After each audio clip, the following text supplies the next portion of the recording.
So what's a good stock to buy as the market is super cheap? A question a lot of people are asking right now. And what better way to plan this out with my little sister? I haven't filmed a video with her in quite some time. I hope that you guys learned something new. And if you think that we should film future videos together, all you literally have to do is destroy that like button and make sure that you subscribe to the channel. So let's go ahead and actually start sharing my screen. And I actually already asked her, and this is something that you're getting a little bit more into, right? You're saving money, especially as market conditions are very, very cheap. We're going to be breaking this down and planning out the entire trade. So Facebook, as of last year, right? So this is going to be November of 2021, was trading at around $380 a share. From where we're at right now, at current lows of $190 a share, according to aftermarket hours. So $190 a share, Facebook stock has dropped 50%. So when a stock drops 50%, what percentage ROI potential does it have for recovery? Do you know? 50? No. When you're working up, right? You lose 50%, but when you make it back, it's twice as much. 100. So look at that. So it's 100% ROI. Math is crazy. This is and she just graduated this year. So I sure did. So one of the things that I do want to share with you is like, yeah, Facebook is really cheap, but a lot of different stocks are very cheap right now. So although the stock is cheap, one thing that we have learned in the past 5 months as the markets have been selling off is the cheap can always get cheaper. So this is where we're going to talk about position size a little bit. But before we even do that, I want you to also know what has caused Facebook to dramatically drop, because a lot of stocks are down, but not everything is down 50%. So as of not last quarter, but the previous quarter before that, that was at the end of, if I'm not mistaken, Q4, they announced, and I'm sure you heard of it, they announced their transition from Facebook to now Meta, right? And that's where they're now spending a lot of money. I think their first quarter in doing so, they blew through $10 billion. And you have to think, when a company is publicly traded and they report this, they're reporting that they're not making as much as before because they have such a large expense, because they're investing, hopefully for the future, into Meta. So the way that I view Facebook right now is, markets always tend to recover, and rightfully so.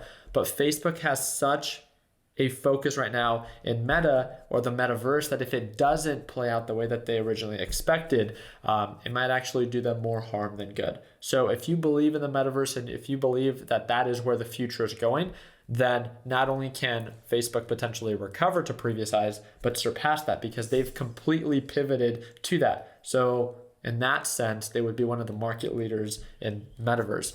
But I just want you to understand that that is one of the main reasons that it's dropped significantly, is fundamentally their earning reports are not as well or as good as they were before, when they were very, very bullish. With that being said, what is your intention with Facebook? Are you trying to buy it now and sell it in a month? Or are you trying to buy it now and hold it for years? I'm asking you. I want you to plan this out according to what your intention is. Well, that's why I'm here.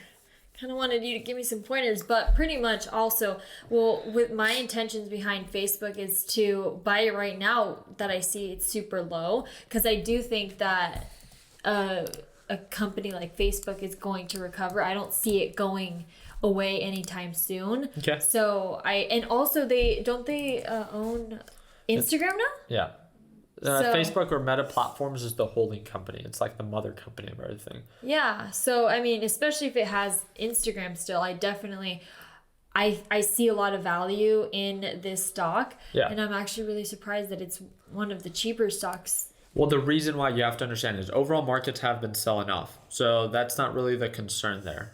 The concern is that Facebook has transitioned into Meta, and they're spending so much money there. So if they end up blowing through all that money and then they end up failing, then they do have the potential to do worse than they previously did. But I do agree with you that Facebook's cheap. I want to share with you one of the things that I always try to teach to our Learn, Plan, Profit members, and it's all about position size. We did this with your Tesla position. You said, hey, I'm going to fund it. I want to buy this amount of Tesla. And I was like, hold on. Yeah. The cheap can get cheaper. The past 5 months have taught us that the stock can continue to sell off. If you want to buy Facebook because you think it's cheap, great.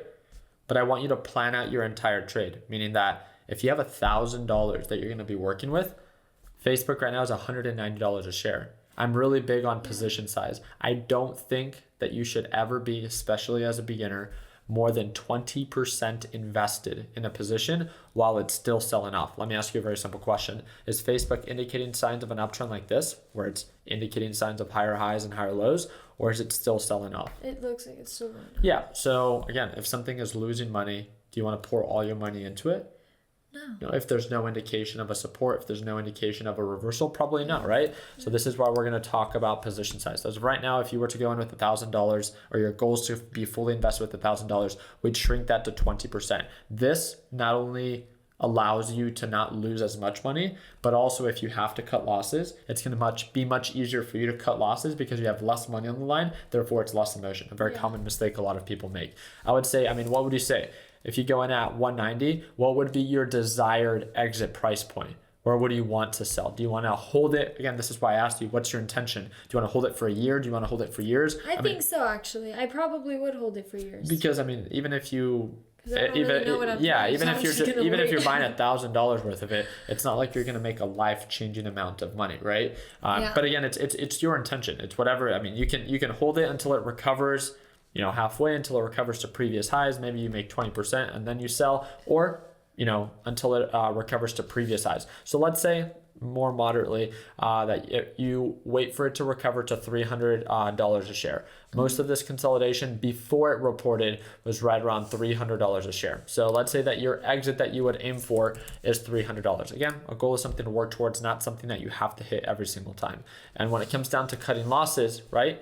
Let's say you're in with 20%, that's $200. So that's really you just buying one share. Where would you call it quits? What does Facebook have to drop below, or how much do you have to be down to be like, hey, I don't want to be in this anymore?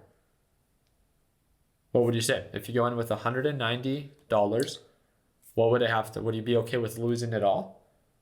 Well, that's my question. When can you lose it all? It goes to zero. So like if it goes to zero, that means you lose it all? Of course. And they just take it? They don't take it. What if it goes back up? Well, and you still have the stock? Then that's the whole point of holding it. Yeah, so I would just hold it. You only have one share, right? And this is why you're managing but I still think that some form of, normally people buy more than just one share. I want you to start off very lightly. I want you to ease into this. So this is why we're talking about it. So let's say that you would cut losses, because you have to have some form of exit plan. Let's say that you cut losses based off of... I wouldn't do that though. I would only wait until it goes higher. But if it doesn't go higher, let's say Facebook ends up completely failing because of how much money they spent due to meta platforms or metaverse, and then they end up filing for bankruptcy. Okay, well then when they file for bankruptcy, then... Well, at that point, the stock itself would be... This is the whole point. That this is what we want to avoid. That it's not when something is happening that I want you to begin to prepare. It's now that you're ahead and before you actually trade, that you make the decision, because it's non-emotional and non-irrational. This is why you plan this out first before you actually take the trade. So this is why I'm asking. Oh, I see what you're saying. Normally, you have to take into consideration what your upside potential is versus your downside. So at $190 a share, if this thing recovers to $300, right, to $300 a share, this thing would offer about 60% ROI. So with 60% ROI, you could even risk 10%. So if Facebook were to drop another 10%, that's where you would be like, hey, I'm going to cut losses. But even then, you don't have to do it then. You could, you don't have to. Let's say because it previously hit lows of 169, say that you want to cut losses if it goes below that. So let's say 168. Just something to have some form of risk management. Do you get what I mean? Yeah. Do you get it? Okay. Yeah. And then this should calculate your risk to reward ratio. So this means that for every 5% you have the possibility to make, you're risking 1%, which is actually a really good risk to reward ratio. Make sense? Yeah. Does that make sense? Yeah. So imagine, be like, hey, Clarissa, try to take that pen for me, or that pencil on my desk. You have the potential to make $5, but I want you to bet $1.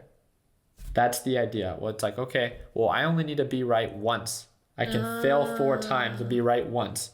And you still walk away with $5. You lost $4, but you still walk away net positive $1. That's the idea. It's a numbers game with this. It's not about being right all the time, but making sure that the times that you do choose to trade or invest, that the odds are in your favor. Yeah. Okay. So when it comes down to shares, we're just going to keep it very simple. You're starting off, right? When it comes down to one share, there's broken down to $190 a share, or we actually don't enter it there. We enter it market value is 190, but it should auto enter.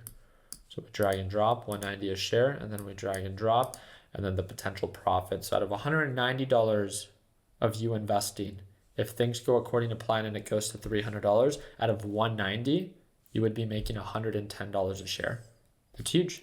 Yeah. Right? So that's really just it.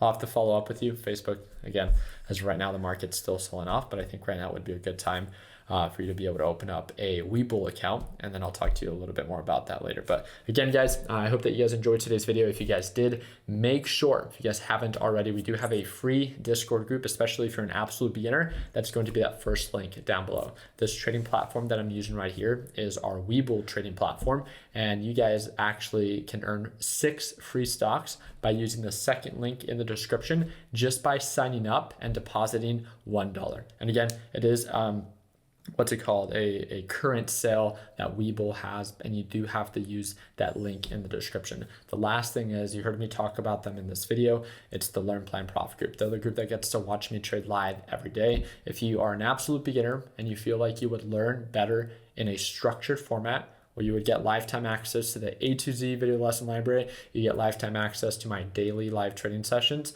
and you get lifetime access to our private Discord chat. We also just opened the doors to our HQ in Chandler, Arizona. And again, you're more than welcome to visit us there at any time, and that's exclusive to our Learn Plan Profit members. Whenever it is that you're ready, again, all the information is down in the description. Hope that earned your thumbs up. Please consider subscribing. And like always, let's make sure that we end the year on our green note. Take it easy, team.